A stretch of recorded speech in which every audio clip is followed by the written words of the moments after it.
Bismillahirrahmanirrahim. Assalamualaikum warahmatullahi wabarakatuh.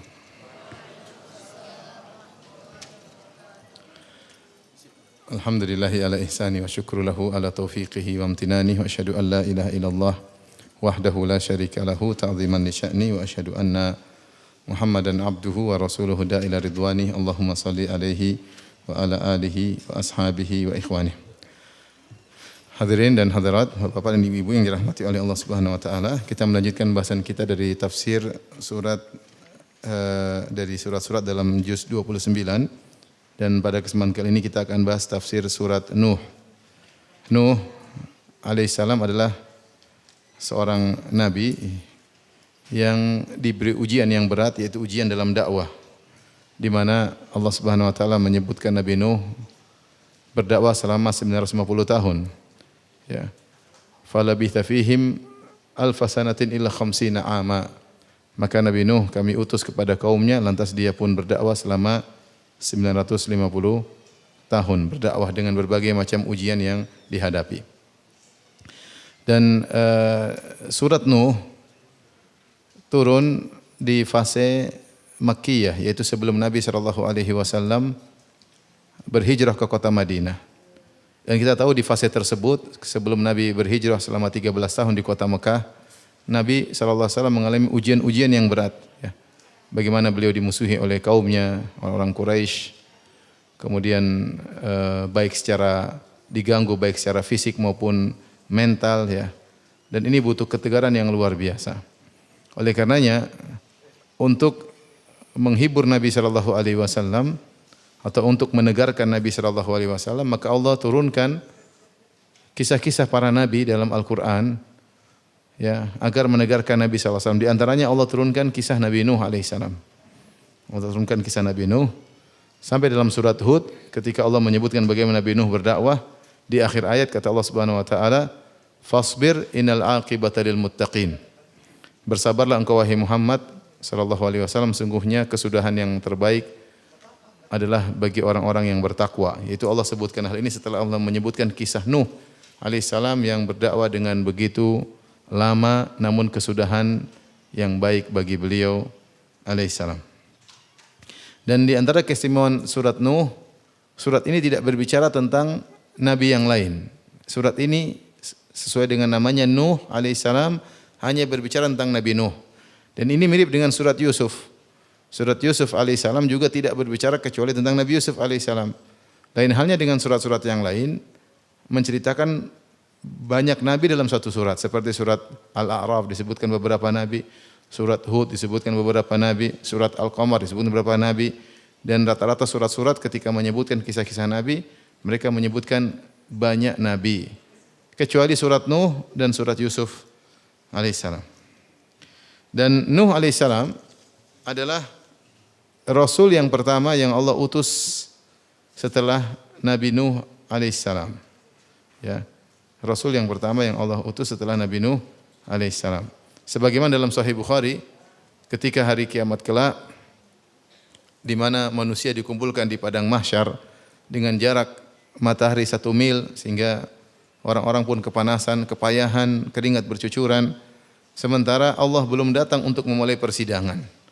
Mereka tidak kuat menunggu kedatangan Allah sementara matahari mendekat dalam jarak 1 mil. Sehingga akhirnya manusia semua berangkat menuju ke Nabi Adam alaihissalam, minta agar Nabi Adam memberi syafaat agar Allah segera datang memulai hisab. Mereka mengatakan, "Ya Adam, anta abul bashar, khalaqakallahu biyadayhi wa asjada laka malaikatahu. Amma tara ma nahnu fihi, ala tashfa' lana 'inda rabbik." Ya Adam, engkau adalah nenek moyang manusia, dan Allah telah menciptakan engkau dengan kedua tangannya, dan Allah telah memerintahkan malaikat untuk sujud kepadamu. Ala tara ma nahnu fi, tidak kau lihat bagaimana kondisi kami? Ala tara ma balagha bina, tidak kau lihat bagaimana kepayahan yang kami rasakan? Ala tashfa' lana 'inda rabbik, tidakkah kau minta kepada Allah memberi syafaat bagi kami agar Allah memulai persidangan? Maka Adam pun berkata, "Inna rabbi qad ghadiba al-yawma ghadaban lam yaghdab qablahu mithlahu wa la yaghdab ba'dahu mithlahu."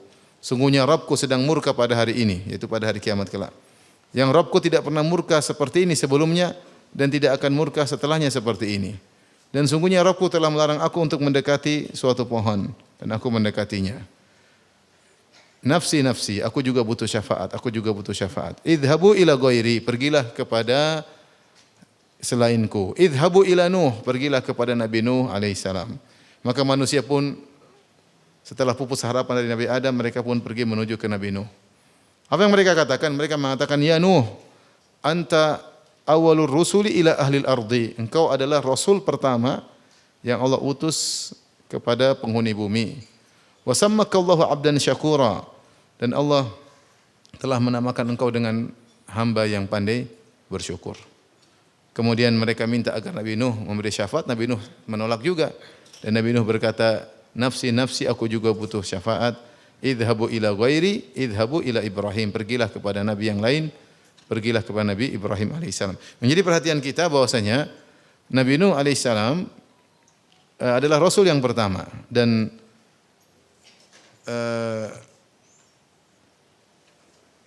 para salaf menyebutkan, di antaranya Ibnu Abbas, kana baina Adam wa Nuh asyrat qurun, antara Nabi Adam dan Nabi Nuh jaraknya ada 10 generasi, 10 generasi. Dan dalam 10 generasi tersebut belum terjadi kesyirikan. Kesyirikan baru terjadi ketika zaman Nabi Nuh alaihissalam, dengan disembahnya berhala-berhala orang-orang soleh. Setelah terjadi kesyirikan, baru kemudian Allah mengutus Nabi Nuh alaihissalam untuk meringatkan manusia dari perbuatan kesyirikan. Dari sini para ulama mengatakan 10 generasi, sebagian ahli tafsir mengatakan jumlah pengikut Nabi Nuh ya artinya paling ribuan. Baru ribuan, karena 10 generasi dari Nabi Adam alaihissalam sampai Nabi Nuh 10 generasi ya paling ribuan, dan semua manusia terfokus pada Nabi Nuh ketika itu. Semua kaum manusia ketika itu nabinya Nabi Nuh alaihissalam. Nabi Nuh alaihissalam. Adapun sebab terjadi kesyirikan di zaman Nabi Nuh, sebelum zaman Nabi Nuh terjadi kemaksiatan, ada. Buktinya Qabil membunuh Habil. Ya. Qabil anaknya Adam membunuh Habil adiknya sendiri karena hasad, sebagaimana Allah sebutkan dalam surat Al-Maidah, ya. Tetapi kemaksiatan yang terjadi belum kesyirikan, masih mungkin pembunuhan, mungkin perampokan, mungkin, tapi belum ada kesyirikan. Kesyirikan pertama kali terjadi di sejarah manusia adalah kesyirikan terjadi di zaman Nabi Nuh alaihissalam. Yaitu sebagaimana nanti kita sebutkan ketika Nabi Nuh berkata, ketika Nabi Nuh melarang mereka untuk menyembah berhala, kemudian kaumnya berkata, la tadharunna waddan wala suwa'an wala yaghutha wa ya'uqa wa nasra. Janganlah kalian meninggalkan peribadatan kepada Wad, Suwa, Yaguth, Ya'uq, Nasr. Ini adalah nama-nama berhala yang disembah di zaman Nabi Nuh alaihissalam. Ketika berhala-berhala tersebut disembah, baru kemudian Nabi Nuh diutus. Taib, Nabi Nuh alaihissalam di antara keistimewaan juga, dia dikenal dengan Abul Bashar Ats-Tsani, nenek moyang yang kedua. Nenek moyang kedua. Kita punya nenek moyang, semua kita manusia kembali kepada Nabi Adam alaihissalam. Demikian juga semua manusia, nenek moyang juga Nabi Nuh alaihissalam. Kenapa bisa demikian? Karena ketika di zaman itu semua manusia terkumpul pada Nabi Nuh alaihissalam, kemudian Allah berikan banjir besar sehingga semua manusia mati, yang tersisa cuma pengikut Nabi Nuh sekitar 80 orang. Di antaranya ada anak-anak Nabi Nuh seperti Yafith, Sam dan Ham, yakni tiga anak Nabi Nuh yang selamat bersama Nabi Nuh. Kemudian juga ada orang-orang lain yang punya anak, tetapi yang punya garis keturunan hanya putra-putra Nabi Nuh. Sebagaimana Allah berfirman dalam surat As-Saffat, wa ja'alna dzurriyyatahu humul baqin. Dan kami jadikan keturunan Nuh alaihissalam itulah yang tersisa. Jadi ketika kapal Nabi Nuh tenggelam, yang selamat cuma sekitar 80 orang. Di antara 80 orang tersebut ada Nabi Nuh dan ada anak-anaknya, yaitu Sam, Ham dan Yafith, 3 orang. Tentunya ada orang-orang lain lagi selain mereka, tetapi mereka punya keturunan terputus. Yang keturunannya berlanjut sampai hari kiamat hanyalah keturunan anak-anak Nabi Nuh. Ya Allah berfirman, wa ja'alna dzurriyyatahu humul baqin. Kami jadikan keturunan Nuh alaihissalam itulah yang tersisa. Maka semua manusia di alam semesta ini hanya keturunan dari 3 orang, yaitu Yafith, Sam dan Ham. Oleh karenanya Nabi Nuh alaihissalam dikenal oleh para ulama dengan Abul Bashar Ats-Tsani, nenek moyang yang kedua. Karenanya kita ini semua keturunan Nabi Adam, sekaligus kita semua ini keturunan Nabi Nuh alaihissalam. Dan berapa lamakah Nabi Nuh? Berapa usia Nabi Nuh? Ada khilaf di kalangan para ulama. Ulama sepakat Nabi Nuh berdakwah 950 tahun. Allah berfirman dalam surat Al-Ankabut, "Wa laqad arsalna Nuhan ila qaumi falabitha fihim alf sanatin ila 50 ama." Sungguh kami telah mengutus Nuh kepada kaumnya dan dia berdakwah selama 950 tahun. Fa akhadhahumut tufan wa hum zalimun. Lantas mereka ditimpa dengan banjir karena mereka berbuat zalim. Jadi masa dakwah Nabi Nuh 950 tahun. Tapi berapa umur Nabi Nuh? Khilaf. Kenapa terjadi khilaf? Karena khilaf di kalangan para ahli tafsir. Sejak kapan Nabi Nuh mulai berdakwah? Apakah ketika umurnya 40 tahun? Ini di luar 950. Di luar 950. 950 usia dakwahnya. Kapan dia diangkat menjadi seorang rasul untuk berdakwah? Apakah di usia 40 atau di usia 300? Kemudian setelah kaumnya dihabisi dengan banjir, apakah dia hidup berapa tahun setelah itu? Itu pun diperselisihkan oleh para ulama.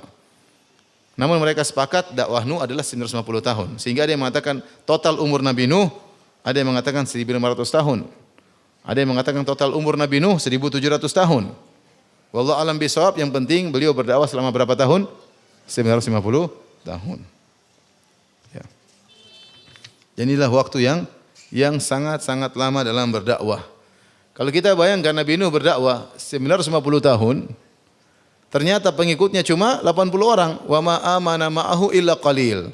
Kata Allah tidak beriman kepadanya bersamanya kecuali hanya sedikit, 80 tahun. 80 orang.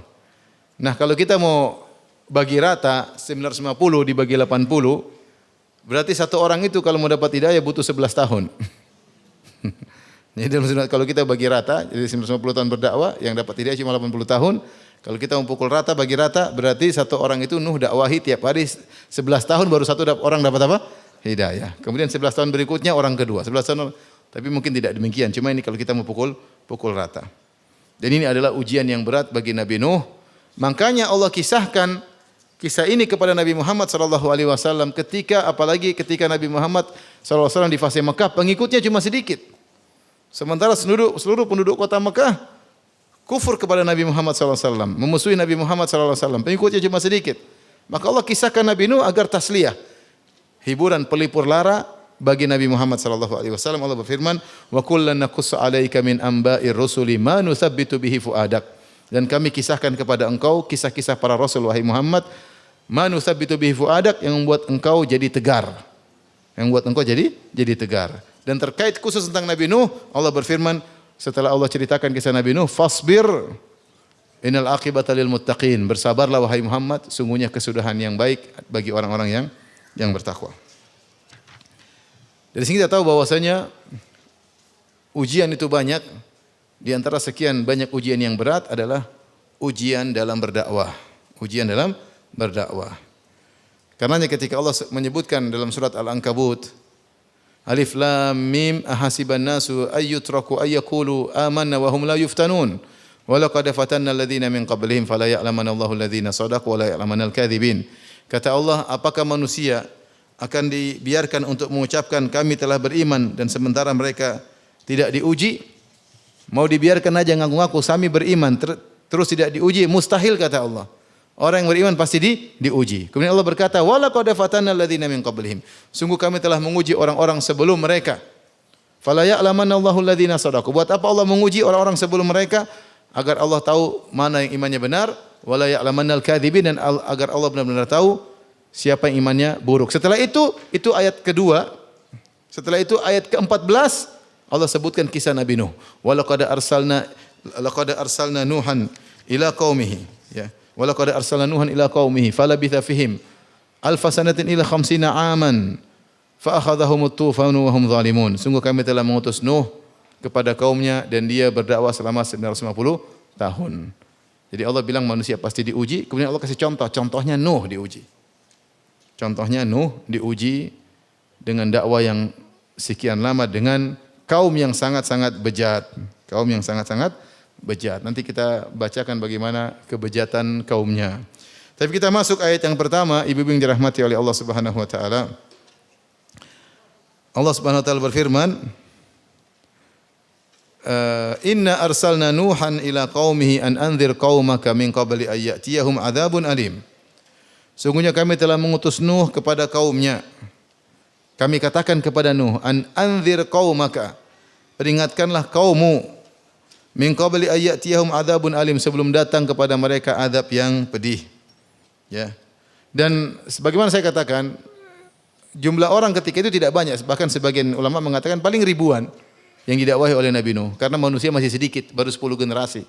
Nuh generasi ke-10 atau generasi ke-11. Sementara Nabi Adam dulu coba Adam dan Hawa, ya. Jadi dari generasi-generasi tidak banyak. Ya, paling ribuan.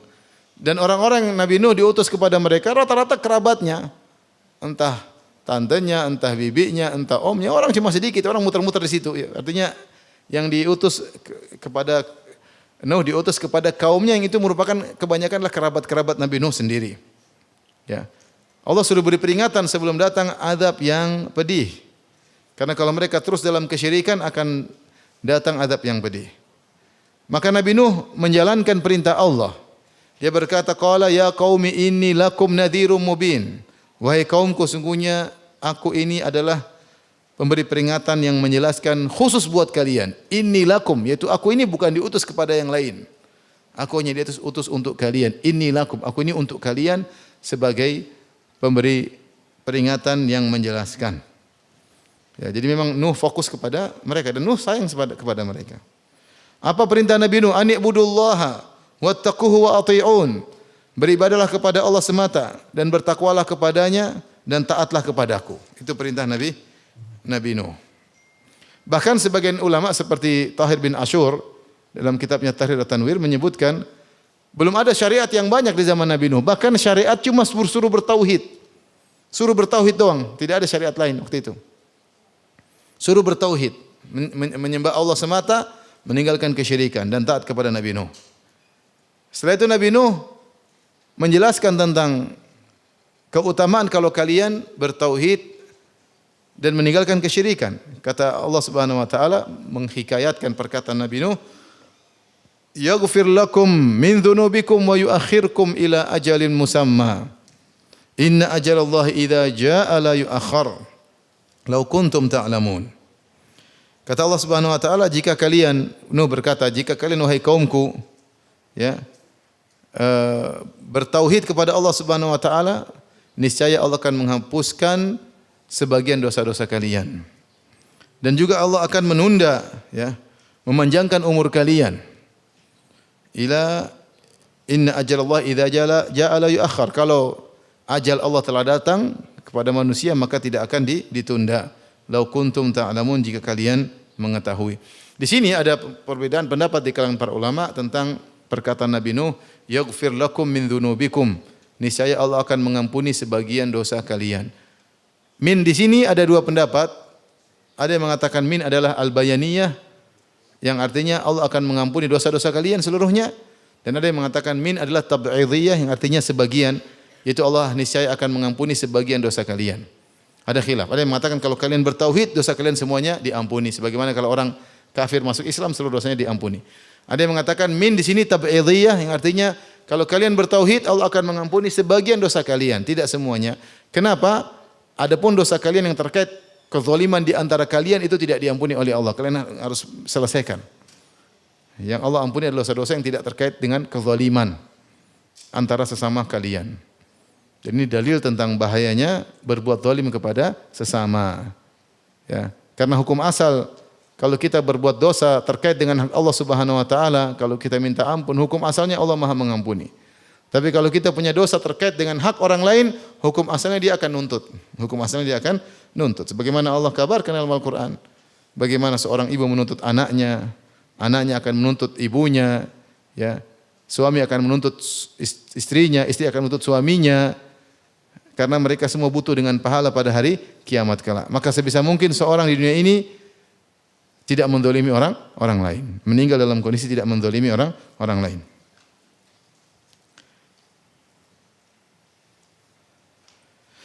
Baik.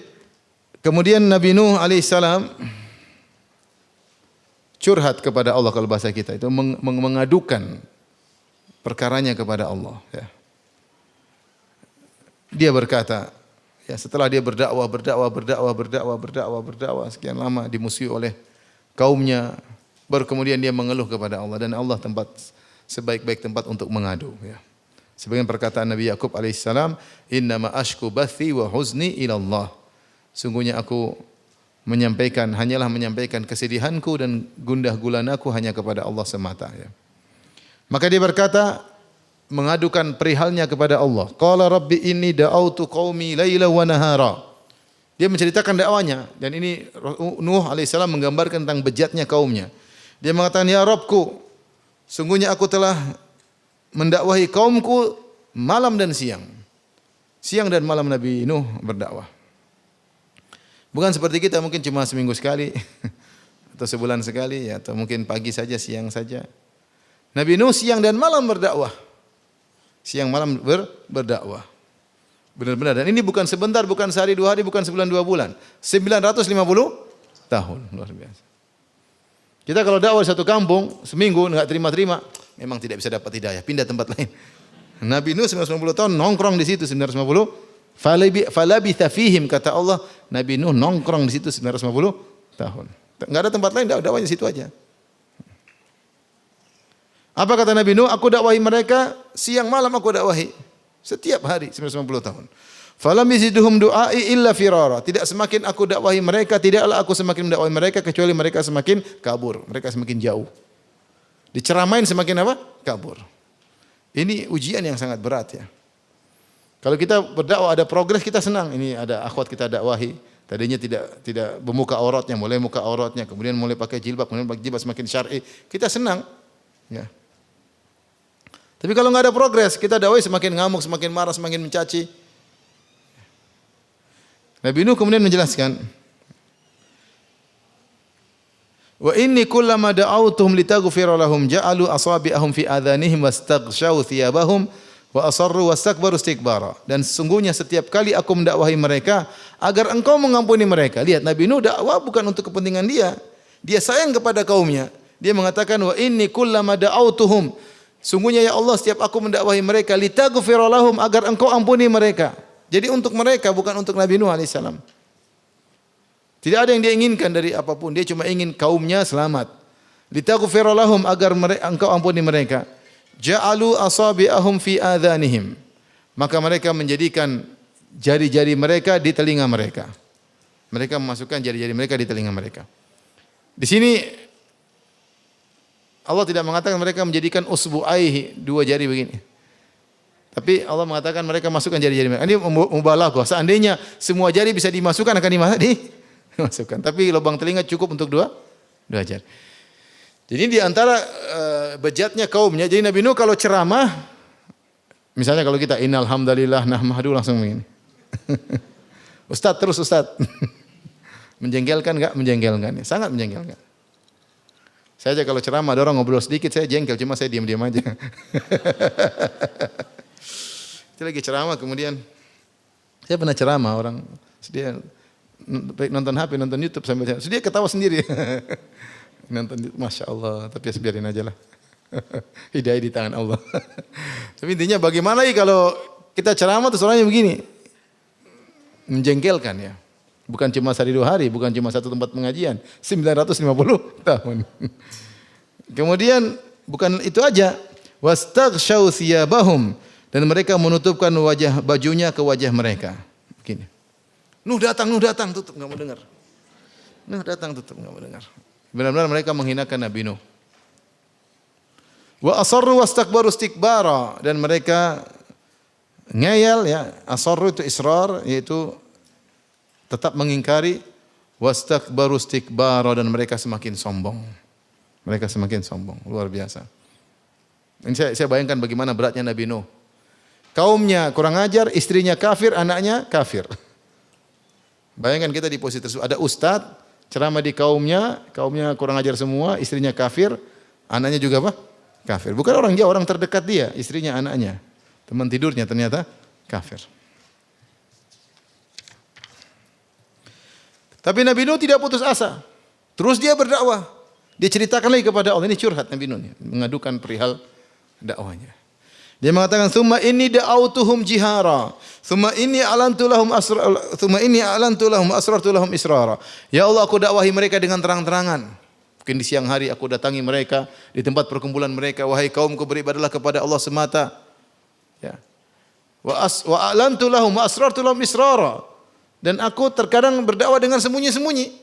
Ada orang didatangi satu persatu oleh Nabi Nuh, mungkin di malam hari Nabi Nuh dakwah ke rumah ini, besok ke rumah ini. Nabi Nuh menjalankan metode dakwah dengan berbagai macam cara. Dengan terang-terangan, dengan datangi mereka di depan keramaian umum, didatangi mereka satu persatu, orang disebut dakwah fardiyah, satu persatu didatangi. Siapa tahu dapat hidayah. Dan aku berkata kepada mereka, "Faqultu astaghfiru rabbakum innahu kana ghaffara."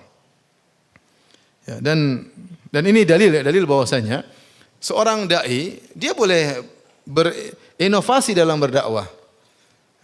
Dan dia tidak mengkhususkan dakwah kepada satu kaum saja. Ya. Siapa aja yang bisa terima, mau komunitas miskin, komunitas kaya, pejabat, rakyat jelata, suku ini, suku anu, yang mudah bagi dia di pasar kayak di hotel kayak di mana sih, silakan dia berdakwah. Kapan ada kesempatan dia berdakwah. Karena ada sebagian orang tidak bisa menerima dakwah kecuali mungkin di lokasi tertentu. Dia tidak bisa berdakwah kecuali di rumahnya. Misalnya ada seorang bilang, "Ustaz, bapak saya tidak mau ke masjid, Ustaz. Bisa enggak ceramah di rumah?" Ya boleh saja, enggak ada masalah. Di mana saja, mau di rumah, di masjid, di pasar, di hotel, di lapangan, di mana saja silakan. Yang penting kita berdakwah. Yang tidak boleh kalau kita hanya mengkhususkan komunitas tertentu, itu yang mungkin tidak terpuji ya. Ya, sebagaimana Nabi Nuh alaihissalam menempuh cara dengan berbagai macam metode, terang-terangan, diam-diam satu persatu didatangi.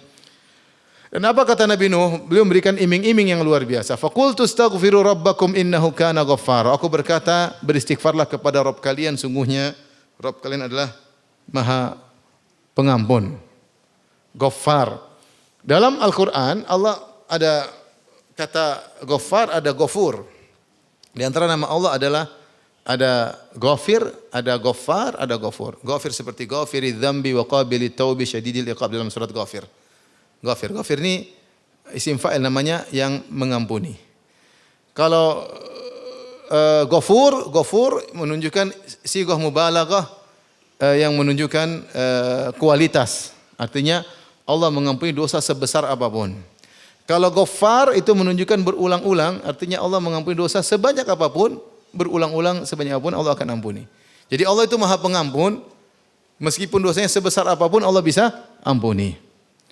Kemudian Allah Maha Pengampun meskipun dosa itu diulang-ulang sebanyak apapun. Seberat apapun Allah akan ampuni, sebanyak apapun Allah akan ampuni jika seorang hamba bertobat kepada Allah Subhanahu wa taala.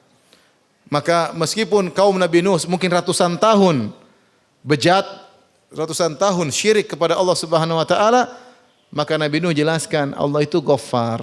Meskipun syirikmu bertahun-tahun, puluhan tahun, ratusan tahun, tidak ada masalah bagi Allah. Yang penting kalian beristighfar. Faqultu astaghfiru rabbakum innahu kana ghaffara. Istighfarlah kepada Rabb kalian, sungguhnya Allah itu Maha Pengampun. Kemudian apa? Kalau kalian beristighfar, kalian akan mendapatkan kenikmatan duniawi, bukan cuma kenikmatan akhirat.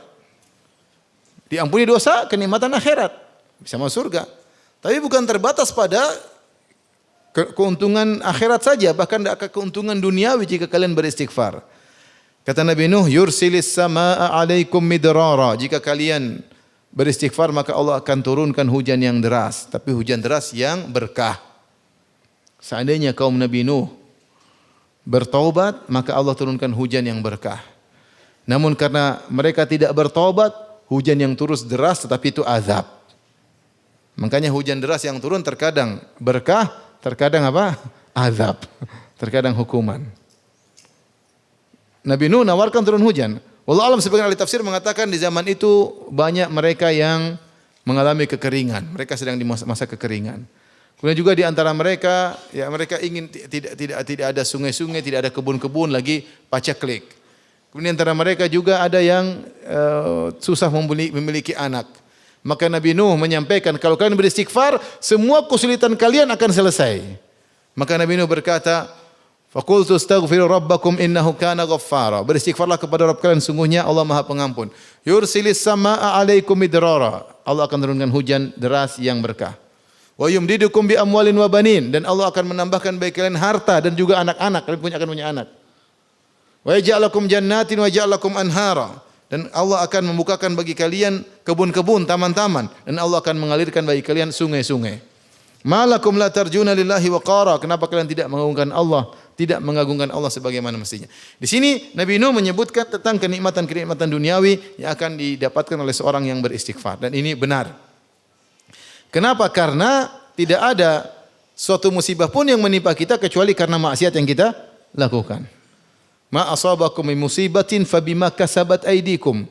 Tidak ada satu musibah yang menimpa kalian kecuali akibat perbuatan maksiat apa? Kalian. Ma asabaka min sayyi'atin famin nafsik. Apa keburukan yang menimpa kalian menimpamu adalah karena dosamu. Kita ini di dunia ini kalau ada musibah menimpa, kebanyakan karena dosa-dosa kita. Sakit. Makanya Rasulullah SAW mengatakan, ma yusibil muslim min wasabin wala nasabin wala hammin wala hazanin wala adhan hatta syauka yushakuha illa kafarallahu biha min khotayahu. Kata Nabi SAW, tidaklah seorang muslim ditimpa dengan letih atau sakit atau gelisah atau sedih atau gangguan, dizolimi orang, bahkan duri yang menimpanya, kecuali Allah akan menjadikan itu semua sebagai kafarah, penggugur dosa-dosanya.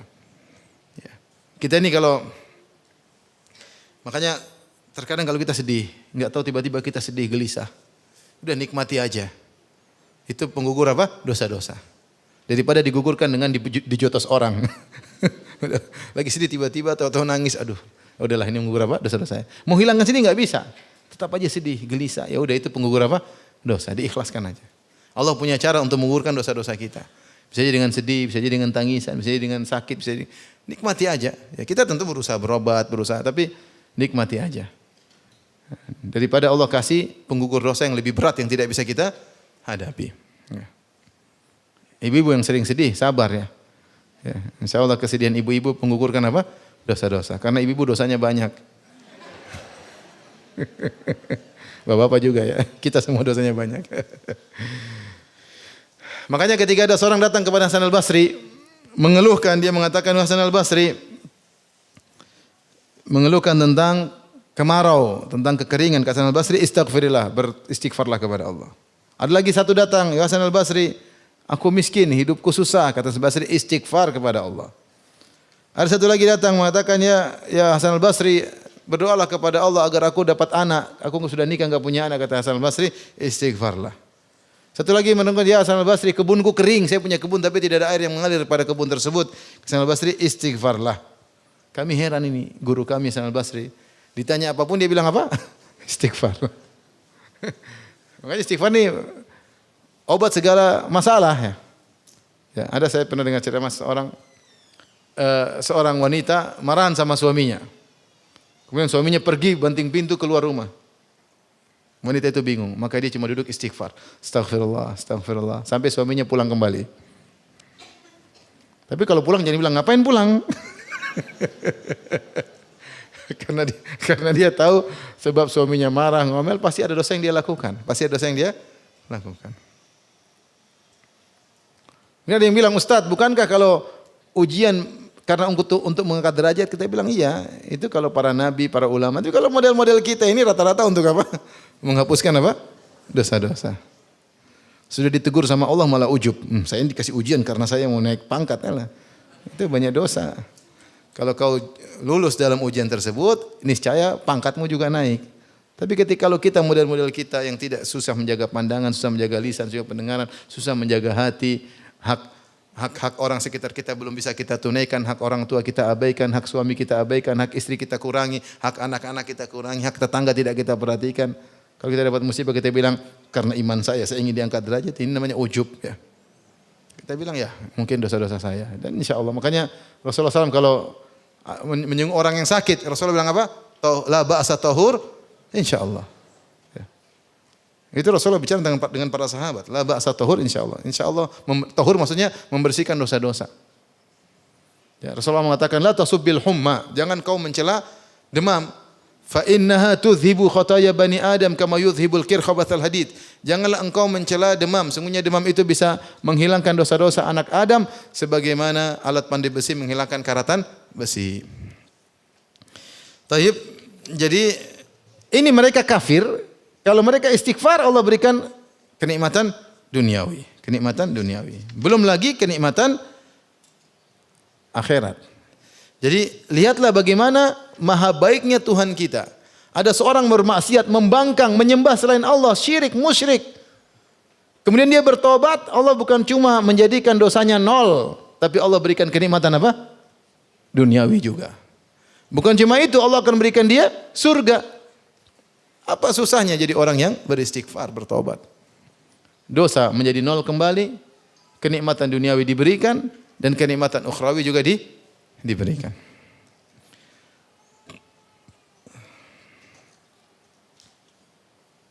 Dan itu tidak ada dalam manusia. Coba ada orang masalah sama kita. Dia ngejek-ngejek kita, misalnya ngejek-ngejek saya, ngejek ini, ngejek ini. Terus dia datang minta maaf. Maaf Ustaz, saya kemarin bilang Ustaz gini. Saya pasti bilang apa? Ya sudah, jangan diulangi lagi. Saya enggak pernah bilang ini hadiah handphone buat kamu. Enggak ada. Ya udah mau pulang, selesai. Jangan diulang ya. Allah tidak demikian. Seorang bermaksiat, membangkang, kemudian dia bertobat, sudah dikasih nol, dikasih nikmat apa? Duniawi, di akhirat dimasukkan ke surga. Dicintai oleh Allah. Innallaha yuhibbut tawwabin. Allah mencintai orang-orang yang bertaubat. Kemudian Nabi Nuh berkata, mengingatkan mereka tentang nikmat-nikmat Allah yang harusnya mereka mentauhidkan. Allah yang ciptakan alam semesta ini semua Allah. Kata Nabi Nuh, "Ma lakum la tarjuna lillahi waqara?" Kenapa kalian tidak mengagungkan Allah sebagaimana mestinya? Kenapa kalian tidak mengagungkannya dengan seagung-agungnya? Wa qad khalaqakum atwara. Sementara Allah telah menciptakan kalian dengan bertahap. Kalian kan ngerti. Yang kalian nampak orang-orang dahulu nampak bagaimana dari bayi kemudian besar bertahap terus. Bagi dokter-dokter sekarang tahu bagaimana dari sperma ketemu dengan sel ovum kemudian menjadi ini menjadi sampai menjadi janin. Kalau orang dulu mungkin enggak tahu, tapi mereka melihat di hadapan mata mereka bagaimana tahapan manusia diciptakan. Wa qad khalaqakum atwara. Sementara Allah telah menciptakan kalian dengan tingkatan-tingkatan kejadian. Dari air mani, kemudian jadi anak kecil, kemudian dewasa, kemudian umur yang panjang, ya. Kenapa kalian tidak mengagungkan Allah Subhanahu wa taala? Alam tarau kaifa khalaqallahu sab'a samawatin tibaqa. Alam tarau kaifa khalaqallahu sab'a samawatin tibaqa. Tidakkah kalian melihat bagaimana Allah menciptakan 7 langit yang berlapis-lapis? Langit begitu luas, tidakkah kalian lihat Tuhan yang menciptakannya? Kenapa kalian menyembah orang-orang soleh? Yang ciptakan langit siapa? Tuhan apa orang-orang soleh ini yang kalian sembah? Yang ciptakan Allah Subhanahu wa taala. Langit 7 lapis yang kalian lihat baru lapis pertama. Begitu luasnya, begitu megahnya. Entah mana ujungnya, mana pangkalnya tidak tahu. Ya. Belum langit kedua, belum langit ketiga, sampai langit ketujuh. Wa ja'alal qamara fihinna nuran wa ja'ala asy-syamsa siraja. Kemudian Allah menjadikan di langit tersebut ada rembulan yang bercahaya dan ada matahari yang bersinar. Subhanallah. Ya.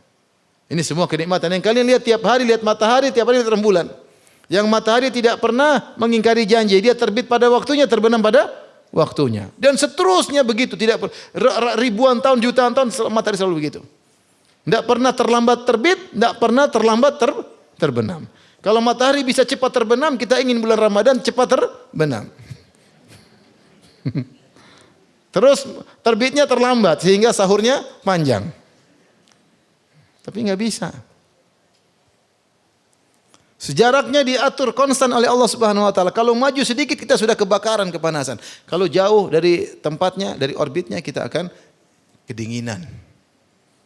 Semua sudah diatur dengan sedemikian rupa oleh siapa? Allah Subhanahu. Lihatlah matahari yang cahayanya konstan, panasnya bayangkan sudah ada yang sudah jutaan tahun kita enggak tahu, saya enggak pernah tahu berapa umur matahari. Untuk bisa menyalakan panas seperti itu berapa energi yang harus dikeluarkan? Energi yang harus dikeluarkan. Yang ada yang mengatakan jarak matahari dengan bumi 150 juta kilometer. Enggak tahu siapa yang pernah ukur ya. Tapi begitu kata ahli fisikawan. 150 juta kilometer kemudian cahayanya sampai kepada kita. Tiap hari ledakan kata mereka, ledakan di permukaan matahari, ledakan yang besar sehingga energi sampai kepada kita. Yang bisa bikin gitu siapa? Yang buat konstan energinya tidak pernah habis siapa? Harusnya kan secara logika 100 tahun matahari mulai apa? Redup, habis energinya. Redup, mati kita sudah enggak ada matahari. Itu semua ada Tuhan yang bikin. Tidakkah kalian melihat itu semua? Wa ja'alal qamara fihinna nura wa ja'alasy syamsa siraja. Allah menjadikan matahari terus bersinar. Nikmat-nikmat yang Allah berikan kepada kalian. Banyak ya. Wallahu ambatakum minal ardi nabata. Kemudian Allah menumbuhkan kalian secara berangsur-angsur dari bumi. Allah ciptakan kalian dari tanah, dari bumi. Kemudian kalian tumbuh. Tsumma yu'idukum fiha wa yukhrijukum ikhraja. Namun ingat, ada satu saatnya Allah akan kembalikan kalian ke tanah. Adam alaihissalam diciptakan dari tanah, kemudian kalian tumbuh, kalian melalui proses air mani dan sel ovum, kemudian kalian tumbuh. Ada saatnya tsumma yu'idukum fiha. Allah akan kembalikan kalian ke dalam apa? Tanah. Kemudian ada saatnya wa yukhrijukum ikhraja. Allah akan keluarkan kalian dari tanah tersebut untuk hari kebangkitan. Kemudian Allah sebutkan lagi nikmat yang lain. Wallahu ja'ala lakumul arda bisata. Allah menjadikan bumi bagi kalian hamparan. Lihatlah di atas muka bumi benar ada gunung, benar ada terjal tapi rata-rata hamparan sehingga bisa ditinggali. Ini semua bukan kejadian kebetulan. Allah atur. Laut sekian persen, bumi sekian persen, ada gunung sekian persen, ada terjal alokasi bisa ditinggali, ada tidak bisa ditinggali, semuanya sudah diatur. Ini kalau kita pikir Tuhan luar biasa, karena kompleks banget ini alam semesta ini. Ngurus itu kita nggak usah ngurus rumah tangga setengah mati atau tidak? Ngurus rumah tangga setengah mati atau tidak? Itu padahal istri satu, anak satu. Bagaimana kalau istri 4, anak 25? Setengah mati, ngurus setengah mati. Ini alam semesta begitu luas dengan berbagai macam bintang-bintangnya, orbitnya, kemudian makhluk yang begitu banyak, ekosistem terjaga, luar biasa. Tuhan, sun Allahilladzi atqana kulla syai'. Itulah ciptaan Allah yang profesional dalam segala hal. Wallahu ja'ala lakumul arda bisata. Allah jadikan bumi hamparan, bisa kalian tinggali, bisa kalian buat rumah. Allah sediakan berbagai macam kebutuhan kita yang kita tidak pernah pikir. Baik di atas bumi maupun dalam bumi. Betapa banyak mineral-mineral yang mungkin kita belum tahu kegunaannya. Kita baru temukan minyak bumi. Minyak bumi habis, Allah munculkan lagi ilmu baru bagi kita. Oh, ada sumber energi yang lain. Mikir-mikir ada matahari ternyata sumber energi, angin sumber energi. Tumbuh-tumbuhan yang sesuai dengan kebutuhan kita. Ini semua enggak mungkin kebetulan. Litasluku minha subulan fijaja, agar kalian bisa berjalan sekian ke sana kemari di atas jalan-jalan yang luas di atas muka bumi. Nabi Nuh ingatkan, ini semua nikmat, harusnya kalian mentauhidkan siapa? Allah. Ini malah kalian nyembah wali ini, orang soleh ini. Enggak benar, mereka nyiptain apa? Mereka manusia hidup terus mati. Apa yang mereka ciptakan? Sudah ciptakan matahari, mana bisa? Ya. Enggak bisa. Ciptakan besi mana bisa? Enggak ada yang bisa. Nuh kemudian berkata kepada Allah, mengadukan kembali perjalanan dakwahnya. Qala Nuh rabbi innahum asawni. Ya Rabbku, sungguhnya mereka bermaksiat kepadaku. Sebenarnya mereka dalam perkataan mereka ini ada istrinya, ada anaknya. Kesedihan luar biasa. Innahum asawni, mereka bermangkang kepadaku. Wattaba'u man lam yaziduhu maluhu wa waladuhu illa khasara. Dan mereka mengikuti orang-orang yang harta dan anak-anaknya hanya menambah kerugian baginya. Hanya mereka itu pembesar-pembesar, orang-orang kaya yang mungkin punya anak, yang hartanya banyak, tapi anak dan hartanya semakin menyiksa mereka di akhirat kelak. Karena harta yang mereka miliki tidak untuk disyukuri, anak yang mereka miliki bukan untuk didakwahi, tapi semakin membangkang kepada Nabi Nuh. Nabi Nuh mengatakan, aku dakwahi mereka, mereka ikut orang kaya. Yang orang-orang kaya tersebut, harta dan anak-anak mereka semakin menjerumuskan mereka dalam neraka jahanam. Ini dalil bahwasanya harta itu bisa membela kita di akhirat dan bisa menjadi bumerang bagi kita di akhirat. Kapan harta mendekatkan kita kepada Allah, akan bela kita di akhirat. Kapan harta melalaikan kita dari Allah, membuat kita semakin jauh di akhirat kelak dari Allah Subhanahu wa taala. Demikian juga anak-anak. Kemudian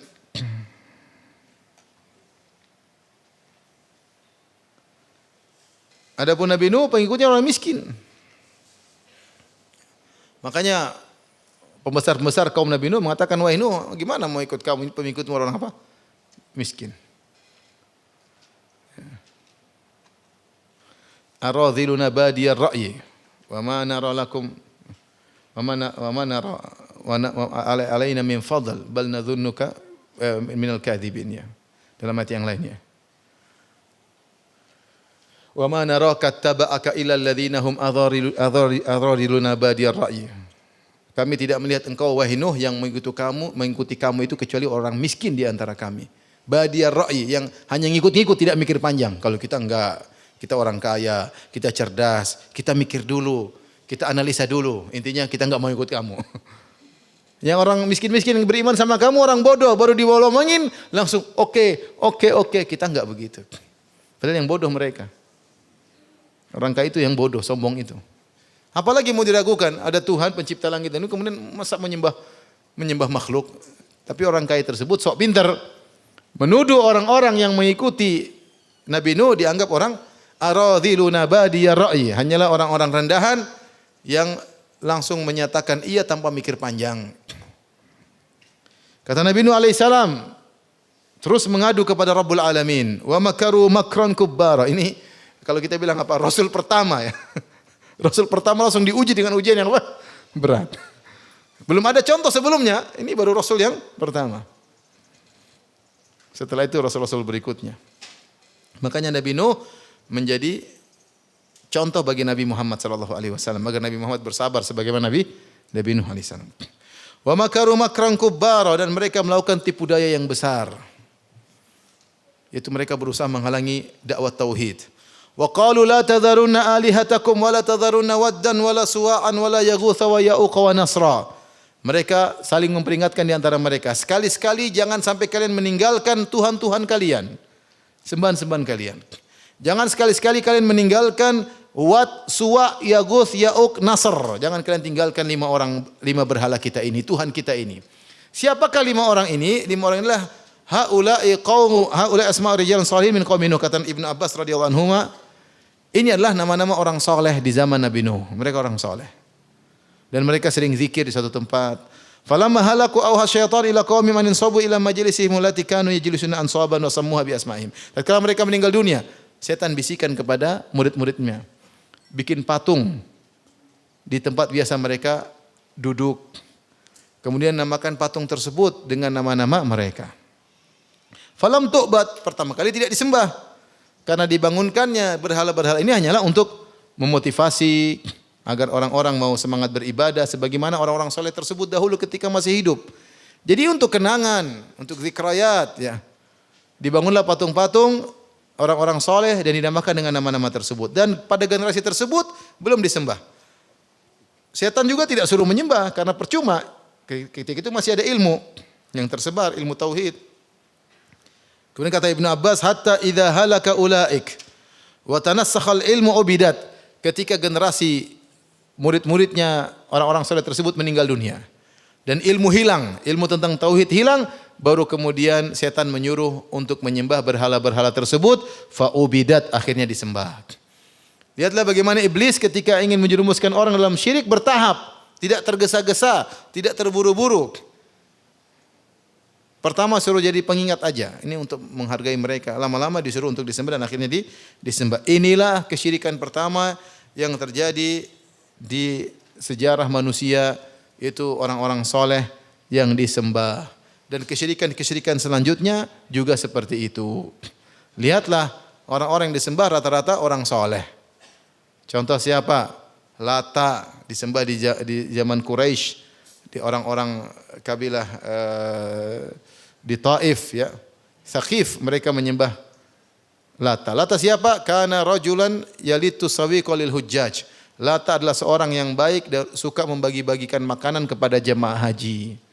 Tatkala dia meninggal, dibangunlah patung di kuburannya. Lihatlah Nabi Isa, kenapa disembah? Karena dia orang soleh. Lihatlah Uzair. Wa qalatil yahudu Uzairun ibnullah. Orang Yahudi mengatakan Uzair adalah putra Allah. Kenapa mereka menyembah Uzair? Karena Uzair orang apa? Soleh. Maka disembah. Demikian juga agama yang lain. Kenapa orang-orang Buddha misalnya menyembah Siddhartha Gautama? Karena dianggap sebagai orang apa? Soleh, orang baik, orang wise man, orang bijak dan yang lainnya. Seperti itu.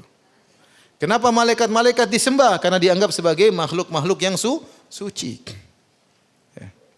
Jadi asal peribadatan kepada selain Allah kembali kepada pengkultusan terhadap orang-orang saleh. Di zaman sekarang betapa banyak orang kalau dalam kondisi terdesak mengatakan ya Abdul Qadir Jailani. Mereka manggil Abdul Qadir Jailani. Bahkan Abu Bakar, Umar, Utsman mereka tinggalkan. Mereka manggil siapa? Abdul Qadir Jailani karena ada mungkin tarekat ini, tarekat anu. Syirik dalam kondisi terdesak manggil siapa? Abdul Qadir Jailani. Seperti di Mesir banyak. Mereka datang kuburan Al-Badawi di YouTube ada. Ya Sayyid Al-Badawi, ya Syekh Al-Arab, isfili waladi. Ada di YouTube ada. Wahai Sayyid Al-Badawi, sembuhkanlah anakku. Wahai Sayyid Al-Badawi, aku pikul permasalahanku di punggungku, aku lemparkan kepadamu, selesaikan permasalahanku. Sambil nangis-nangis. Syirik atau bukan? Syirik. Kenapa disembah Sayyid Al-Badawi? Karena dianggap sebagai orang soleh. Oleh karenanya Nabi SAW begitu tegas dalam hal ini. Rasulullah SAW memutuskan segala sarana yang bisa mengantarkan kepada peribadatan kepada orang soleh. Makanya Rasulullah SAW sangat ketat dalam masalah kuburan. Sampai Rasulullah SAW mengatakan, La taj'alu qabri aida. Jangan kalian menjadikan kuburanku sebagai tempat yang selalu kau ulang-ulang datangin. Khawatir ada pengkultusan. Rasulullah SAW juga mengatakan, Allahumma la taj'al qabri wathanan yu'bad. Ya Allah, jangan kau jadikan kuburanku berhala yang disembah. Nabi SAW menyuruh Ali bin Abi Thalib, Allah tada timsalan ila tamastahu wala qabran musyrifan ila sawaitahu. Wahai Ali, dalam Sahih Muslim. Wahai Ali, tidaklah kau lihat patung kecuali kau hancurkan dan tidaklah kau lihat kuburan tinggi kecuali kau ratakan.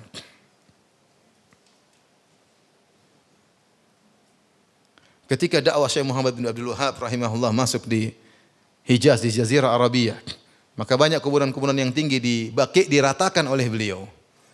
Banyak yang ngamuk. Mereka mau kuburan tetap ditinggikan. Dengan berdalih kita penghormatan terhadap wali. Yang nyuruh ratakan siapa? Nabi Muhammad sallallahu alaihi wasallam. Rasulullah mengatakan la tusallu ilal kubur, janganlah kalian salat ke arah kuburan. Rasulullah melarang kuburan ditulisin, Rasulullah melarang kuburan dikasih lampu, Rasulullah melarang kuburan ditinggikan, semua dilarang. Kenapa? Memutus ya sarana untuk mengkultuskan orang-orang apa? Saleh.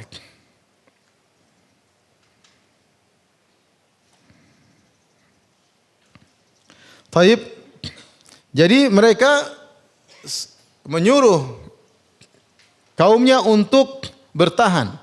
Tetap syirik. La tadharuna alihatakum. Jangan tinggalkan sembahan-sembahan kalian. Jangan dengar Nuh. Jangan tinggalkan Wad, Suwa, Yaguth, Ya'uq, Nasr. Mereka mengatakan demikian. Dan demikianlah. Bukan cuma ahlu tauhid yang semangat dalam berdakwah, ahlu syirik juga semangat. Dan mereka juga saling menyabarkan di antara mereka. Mereka juga saling bersabar. Dalam surat Sad kata Allah, "Wan talaqal mala'u minhum animshu wasbiru ala alihatikum." Maka berjalanlah para pembesar-pembesar mereka, mereka berkata, "Animshu, ayo kita berjalan, wasbiru dan bersabarlah dalam menyembah Tuhan-Tuhan kalian." Jadi mereka saling wasiat untuk bersabar dalam kesyirikan. Kata Nabi Nuh, "Waqad adallu katsira, waqad adallu katsira." Sungguh berhala-berhala tersebut telah menyesatkan banyak orang. Wala tazididz zalimina illa dhalala, dan tidaklah engkau tambahkan bagi orang zalim selain kesesatan. Akhirnya mereka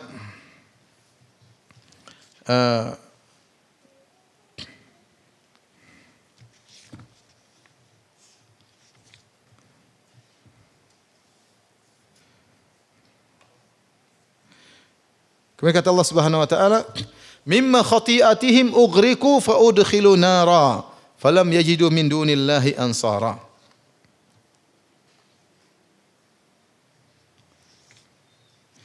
Karena dosa-dosa mereka, karena kesalahan-kesalahan mereka, mereka pun ditenggelamkan. Fa udkhilu nara, lantas mereka dimasukkan dalam api. Falam yajidu lahum min dunillahi ansara, dan mereka tidak menemukan penolong-penolong bagi mereka. Di sini ada dua pendapat di kalangan para ulama, karena Allah mengatakan mimma khati'atim, karena kesalahan mereka Allah turunkan hujan deras. Ya. Kata Allah Subhanahu wa taala, "Fa fatahna abwaabas samaa'i bima'in munhamir." Kami bukan pintu langit, maka turunlah hujan yang sangat deras. Wa fajjarnal arda uyunan faltaqal ma'u ala amrin qad qadir. Maka kami jadikan tanah semua sebagai mata air, semua keluar air. Semua keluar air dari atas, air di bawah. Kemudian mereka pun tenggelam. Kenapa mereka tenggelam? Kata Allah, mimma khati'atim, karena dosa-dosa mereka. Allah mengatakan karena dosa-dosa mereka. Jadi benar ada bencana-bencana alam, sebab secara materi ada pergerakan lempeng bumi lah, apalah. Itu benar, kita tidak salahkan. Tapi di balik sebab itu ada sebab ukhrawi, yaitu dosa dan maksiat. Di balik itu ada sebab ukhrawi, sebab agama itu karena dosa dan maksiat. Sama seperti seorang ya, hartanya hilang kenapa? Misalnya karena dicuri. Tapi kenapa dia dicuri hartanya? Karena maksiat yang dia lakukan mungkin. Allah ingin menghapuskan dosa-dosanya dengan cara demikian atau sebagai teguran hukuman baginya.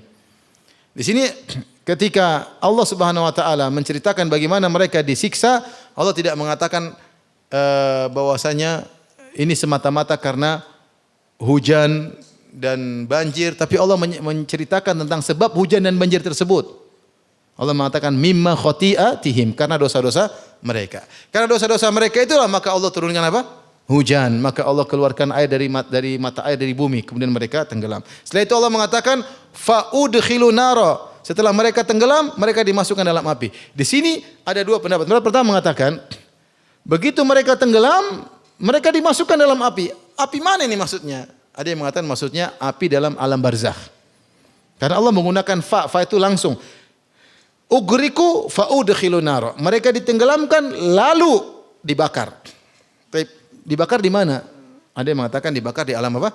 Barzakh. Karena seorang kalau sudah mati, meskipun jasadnya di laut atau dimakan binatang buas atau terbakar, mereka ruhnya masuk dalam alam apa? Barzakh. Dan di situ ada dapat nikmat atau dapat azab. Mereka ini langsung diazab dengan azab kubur, dibakar dengan api di alam barzakh. Pendapat kedua, ugriku fa'udkhilun nar. Mereka tenggelam dan dimasukkan dalam api, maksudnya mereka di lautan tersebut juga ada api dalam lautan. Dan ini kelihatannya aneh, tapi ada, seperti kita lihat ada lahar lava yang masuk di apa? Di laut. Saya pernah lihat di YouTube ada lahar. Ya mungkin saja kalau Allah bikin dalam laut pun ada apa? Ada api. Mereka tenggelam dan dibakar dalam lautan. Kata Allah, wa qala Nuhur rabbi la tadhar 'alal ardi minal kafirin dayyara. Di sini Nabi Nuh berdoa agar kaumnya dibinasakan. Sebelum mereka dibinasakan, Nabi Nuh berdoa. Kata Allah, Nuh berdoa, ya Rabbku, jangan kau biarkan seorang pun di antara orang kafir tinggal di atas muka bumi. Matikan mereka semua. Kenapa Nabi Nuh berdoa agar kaumnya dimatikan, orang kafir tersebut? Apakah dia tidak sabar? Jawabannya beliau sabar. Namun kenapa beliau berdoa demikian? Ada 5 sebab. Sebab yang pertama, karena Allah Subhanahu wa taala telah mengabarkan mereka tidak akan beriman. Mereka tidak beriman. Allah berfirman dalam surat Hud, wa uhiya ila Nuhin annahu la yu'mina min qaumika illa man qad aman fala tabta'is bima kanu yaf'alun. Dan diwahyukan kepada Nuh, sungguhnya tidak akan beriman lagi dari kaummu kecuali yang 80 orang itu. Yang lain tidak bakalan beriman. Ya kalau sudah tidak beriman lagi, ngapain mereka hidup? Daripada hidup bikin masalah, wafatkan saja mereka ya Allah. Ini kenapa Nabi Nuh minta agar mereka dibinasakan? Karena Allah sudah mengabarkan mereka tidak bakalan beriman. Yang kedua, Nabi Nuh melihat sebab yang lain. Kata Nabi Nuh, innaka intadharhum yudhillu ibadaka wa la yalidu illa fajiran kafara. Nabi Nuh melihat sebab yang kedua, kata Nabi Nuh, kalau kau biarkan mereka ya Allah, aku khawatir mereka mempengaruhi orang yang sudah beriman ini. Karena orang mudah terpengaruh dengan mayoritas, ya atau tidak? Kita sedikit-sedikit itu orang semua begitu, rata-rata ngikut. Nabi Nuh khawatir kaum yang sudah 80 orang ini terpengaruh dengan yang banyak tersebut yang tidak beriman. Sebab ketiga kenapa Nabi Nuh berdoa agar mereka dibinasakan, kata Nabi Nuh, wala yalidu illa fajiran kafara. Mereka tidak melahirkan kecuali anak yang kafir-kafir juga. Nabi Nuh sudah pengalaman, ini orang kafir nanti punya anak juga kafir, punya anak cucu juga kafir, punya cicit juga kafir semuanya. Daripada melahirkan kafir-kafir, beranak pinak orang kafir, matikan mereka semua. Kemudian Nabi Nuh juga daripada tiap hari mendengar kekufuran, ejekan dan macam-macam, mending dibinasakan. Inilah, jadi bukan Nabi Nuh tidak sabar, ini sudah setelah 950 tahun. Setelah Allah menyatakan mereka tidak bakalan beriman, kalau gitu sudahlah ya Allah. Mau apa lagi? Mending mereka dibinasakan. Setelah itu Allah binasakan mereka.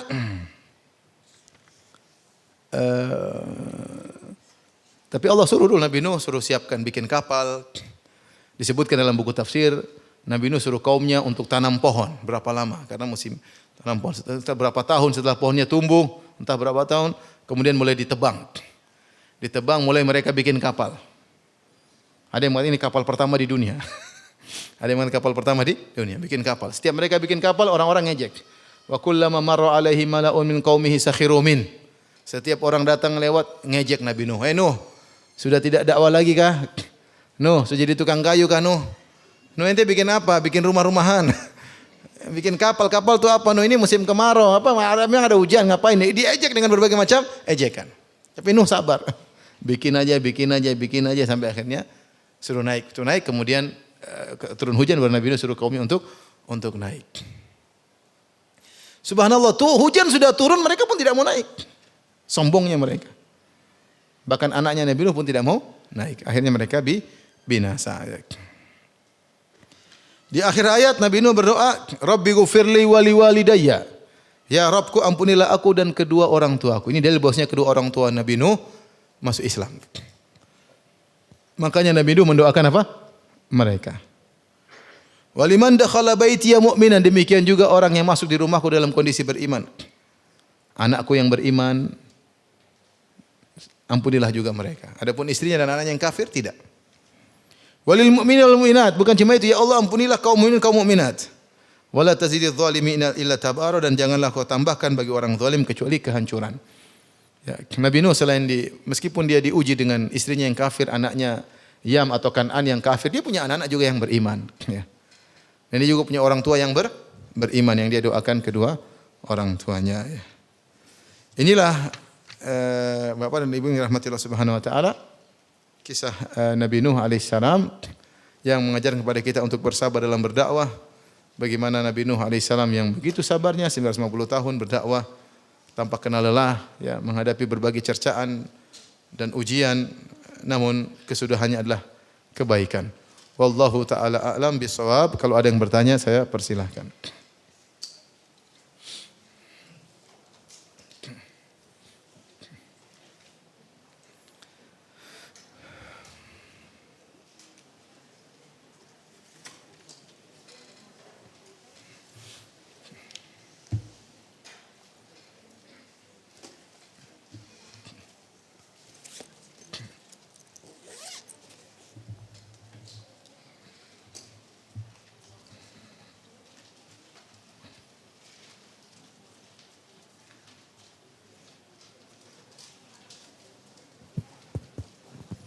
Assalamualaikum warahmatullahi wabarakatuh. Waalaikumsalam warahmatullahi wabarakatuh. Semoga Allah Subhanahu wa taala selalu melindungi Ustaz keluarga. Mohon jawaban Ustaz. Kalau kita sudah hijrah, baru-baru hijrah, tetapi di lingkungan rumah kita itu masjidnya masih belum nyunah. Bagaimana kita menyikapi di dalam mengikuti imam yang menurut faham kita tidak nyunah. Terima kasih. Assalamualaikum warahmatullahi wabarakatuh. Salam warahmatullahi wabarakatuh. Para ulama sepakat bahwasanya salat di belakang taruhlah pelaku bid'ah, salatnya sah. Kecuali pelaku bid'ah tersebut bid'ah yang terkait dengan kekufuran. Contohnya dia dukun. Contohnya dia minta-minta kepada penghuni kubur, maka jangan salat di belakang orang tersebut. Tapi kalau bid'ah yang dia lakukan tidak sampai pada derajat tersebut, maka sah salat di belakang orang seperti itu. Salat Jumat, salat rawatib enggak ada masalah. Dan kita tahu bahwasanya masyarakat banyak yang belum mengerti, maka perlu kelembutan, kesabaran dalam berinteraksi dengan mereka. Kalau memang ada misalnya kita pingin sholat subuh di masjid yang lain yang lebih nyaman, silakan tidak apa-apa. Tapi jangan kita tinggalkan masjid kampung kita, ya, karena akan timbul fitnah atau persangkaan yang tidak ya. Mereka semua saudara kita, hanya saja kita dulu seperti mereka, kita juga tidak paham. Mereka butuh kelembutan, kesabaran dari kita agar mereka bisa mengenal indahnya sunnah. Tapi dari sisi hukum fikih, kalau kita sholat di belakang orang yang tidak sunnah, selama bid'ah yang dia lakukan bukan bid'ah kekufuran, maka tidak jadi masalah. Bid'ah kekufuran contohnya dia mengatakan Tuhan bersatu dengan makhluk. Nah itu jangan sholat di belakang dia.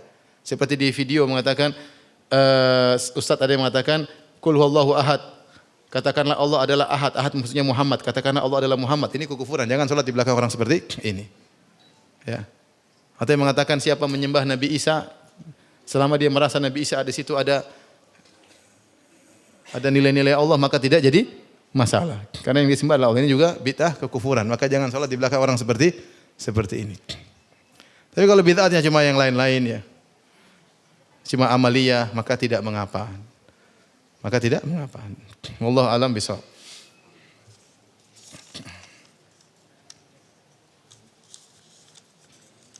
Mana lebih baik doa ketika sujud atau doa setelah solat, yaitu solat malam, ketika solat malam?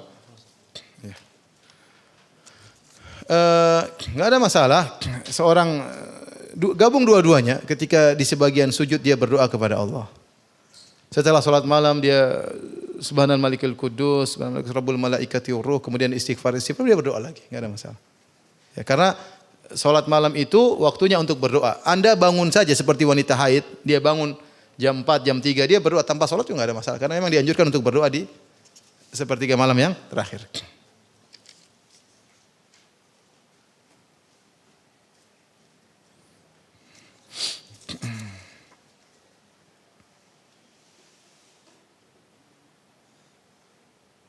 Ustaz, dari manakah Nabi Nuh tahu bahwasanya beliau adalah seorang nabi? Ya karena Allah kirim malaikat Jibril. Nabi Muhammad saja kaget waktu malaikat Jibril datang. Dia kaget atau tidak? Dia tidak nyangka jadi nabi. Makanya kaget, ketakutan.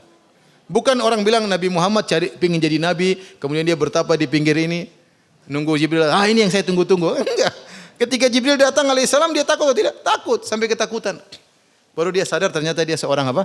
Nabi. Saya sering merasa sedih karena mengingat anak-anak yang belum semuanya di atas sunnah. Mereka sholat, ngaji, menutup aurat, tapi belum mau diajak kajian-kajian. Sabar, tidak apa-apa. Sedih yang baik, tapi sedih tersebut jangan sampai membuat kita tidak beraktivitas. Setan ingin kita bersedih, kemudian kita mutung, itu enggak benar. Kita sedih, kasih lihat anak-anak kita, tapi kita berusaha ajak mereka terus, sabar, ngobrol dengan mereka. Ya. Jadi yang sedih itu enggak apa-apa, tapi jangan menghalangi kita untuk berusaha mengajak kepada kebaikan.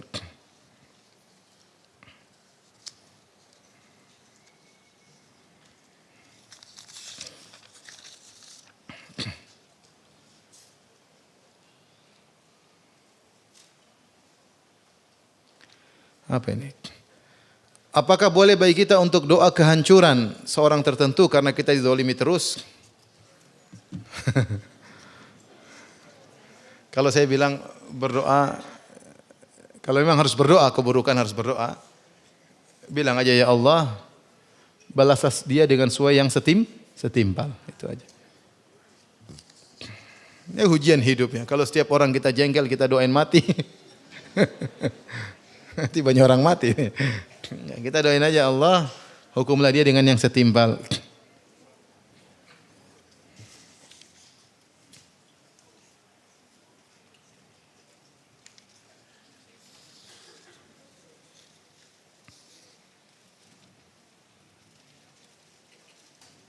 Apakah selama masa Nabi Nuh berdakwah selama 950 tahun, apakah ada nabi lain yang hampir bersamaan waktunya? Allah alam, yang tahu cuma Nabi Nuh sendirian, tidak ada partnernya dalam berdakwah. Ada sebagian nabi ada partnernya, contohnya Nabi Musa dengan Nabi Harun dalam satu masa, Nabi Isa dengan Nabi Yahya dalam satu masa. Ustaz, kapan lagi cetak buku tafsir juz amma? Belum.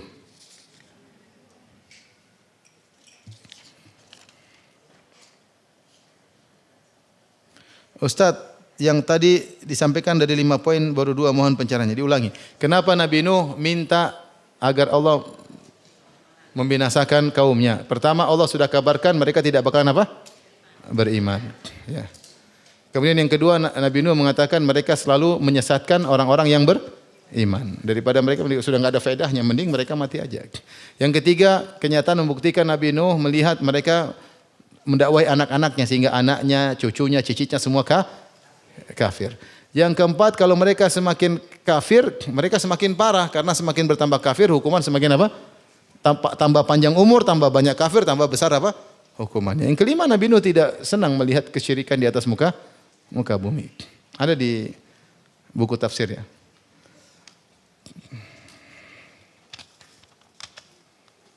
Apakah sewaktu umrah salat di qasar atau salat seperti biasanya? Kita bersafar, dua kemungkinan. Kita bersafar dan kita salat tidak di masjid yang imamnya salat secara sempurna. Kalau kita salatnya di masjid dengan imam yang salatnya sempurna seperti kita umrah, kita salat di Masjid Nabawi, kita salat di Masjidil Haram, maka kita salatnya 4. seperti mereka. Jangan imamnya 4 rakaat, ente sholat 2 rakaat sendiri, jangan. Ente sholat seperti mereka 4 rakaat. Dan anda boleh qobliyah, boleh ba'diyah. Karena sholat anda sholatnya apa? Sempurna. Tapi kalau anda sholatnya qasar, misalnya tengah jalan, sedang pakai ihram dari Madinah menuju Mekah, di tengah jalan mampir dari rest area, maka sholatnya di qasar. Dan tidak perlu qobliyah, tidak perlu ba'diyah. Tapi kalau model sholat anda adalah sempurna seperti anda sholat di Masjid Nabawi, Masjidil Haram, anda boleh-boleh saja sholat qobliyah dan sholat ba'diyah. Demikian saja apa yang saya sampaikan, banyak pertanyaan tidak bisa saya jawab karena keterbatasan ilmu. Subhanakallah bihamdik, asyhadu an la ilaha illa anta, astaghfiruka wa atubu ilaik. Assalamualaikum warahmatullahi wabarakatuh.